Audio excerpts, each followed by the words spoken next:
नमस्कार, मैं हूं आतुर, आप देख रहे हैं SMZ न्यूज इंडिया। आ गया है 2024 और आगाज हो रहा है लोकतंत्र के महारण का। आज हम बात करेंगे 2024 में होने वाले चुनावी महासंग्राम की। बनने लगा है महासंग्राम, जिसका एक असर आपने बिहार में देख लिया है।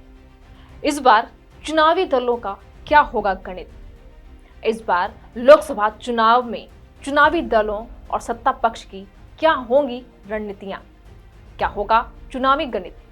क्या प्रधानमंत्री नरेंद्र मोदी की आंधी को विपक्ष रोक पाएगा? महागठबंधन उन्हें हटा पाएगा? क्या महागठबंधन जो हुआ है, सभी दलों को मिलाकर जो महागठबंधन बनाया गया, क्या वो प्रधानमंत्री या भाजपा सरकार को मात दे पाएगी? क्या बीजेपी के प्रधानमंत्री का चेहरा इस बार बदल सकता है?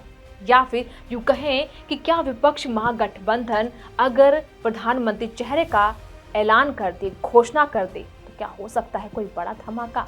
लगातार 2 बार लोकसभा चुनाव जीतकर देश में सत्ता कायम करने वाली सत्तारूढ़ दल भारतीय जनता पार्टी के विपक्ष में विपक्ष महागठबंधन विपक्ष दल जो है वो एकजुट है।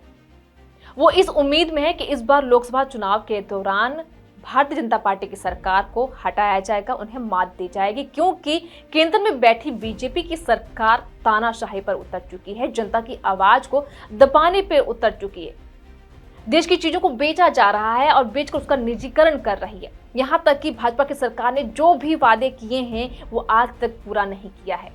2000 करोड़ 15-15 लाख रुपए काला धन, इनकम टैक्स माफ कर दिया जाएगा, ऐसी कई सारी बातें जो प्रधानमंत्री ने कही कि प्रधानमंत्री बनने के बाद ये सारे वादे मैं पूरे करूंगा, जो आज तक पूरे नहीं हो पाए हैं, बल्कि सरकार पर सरकारी तंत्र यानी कि मशीनरी या जैसे कि ईवीएम पर भी दुरुपयोग करने के आरोप लगे हैं। भाजपा सरकार अपने कई मुद्दों पर फेल साबित हुई है, लेकिन बार बार अपनी ही पीठ को थपथपाती हुई नजर आती है। भाजपा के कार्य को देखकर तो ऐसा लगता है कि मानो ये नाम कमाने के लिए सबसे आगे रहती है, फिर वो चाहे शिक्षा का स्तर हो, महंगाई का स्तर हो या फिर गरीबी का स्तर हो। अपने आंकड़ों में हमेशा ही भाजपा सरकार ने ये दावा किया है कि हमने सारे स्तरों को जो है बड़े ही सुलझे हुए तरीके से कम किया है, लेकिन जमीनी स्तर कुछ और ही है, जमीनी हकीकत कुछ और ही है।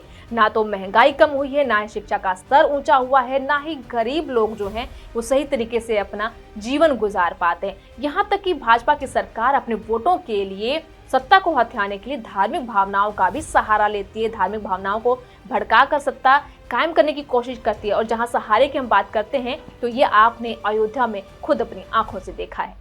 भारतीय जनता पार्टी की सरकार की इन्हीं सब कई बातों की वजह से विपक्षी दल को एकजुट होना पड़ा, एक महागठबंधन बनाना पड़ा। हालांकि कुछ राजनीतिक पार्टियां अभी भी इस महागठबंधन से बाहर है, लेकिन सबसे बड़ा सवाल ये है कि क्या इस बार लोकसभा चुनाव जो होंगे वो ईवीएम मशीन द्वारा ही होंगे या फिर बैलेट पेपर पर होंगे, क्योंकि ईवीएम मशीन बुरी तरीके से सवालों के कटघरे में खड़ी हो चुकी है। चुनाव के मद्देनजर देश का माहौल जिस तरीके से बना हुआ है उसको देखकर तो यही लगता है कि इस बार लोकसभा चुनाव का रण जो है वो जबरदस्त होने वाला है। अब यह देखना ये दिलचस्प होगा कि क्या लोकसभा चुनाव के किस करवट में सत्ता का ऊंट जो है वो बैठेगा, किसके सिर पे सत्ता का ताज सहेगा। ये सब जो बातें हैं ये वक्त के गर्भ में छिपी हुई हैं। जिस तरह से लोकसभा चुनाव इस वक्त महासंग्राम की भूमि बन गई है, भारतीय जनता पार्टी केंद्र की सरकार या फिर विपक्ष जो भी रणनीति खेल रही है ये जनता भली भांति जानती है। तो जनता जो भी हमें देख रही है उनसे यही कहना चाहूंगी कि आपकी जो भी राय है, जो विचार हैं, या जनता क्या चाहती है, आप लोग क्या चाहते हैं, हमारे कमेंट बॉक्स में जरूर शेयर कीजिए अपनी राय, अपने विचार, ताकि आपके विचारों को भी इसी तरीके से हम सबके सामने ला सके, जनता कर सके। धन्यवाद।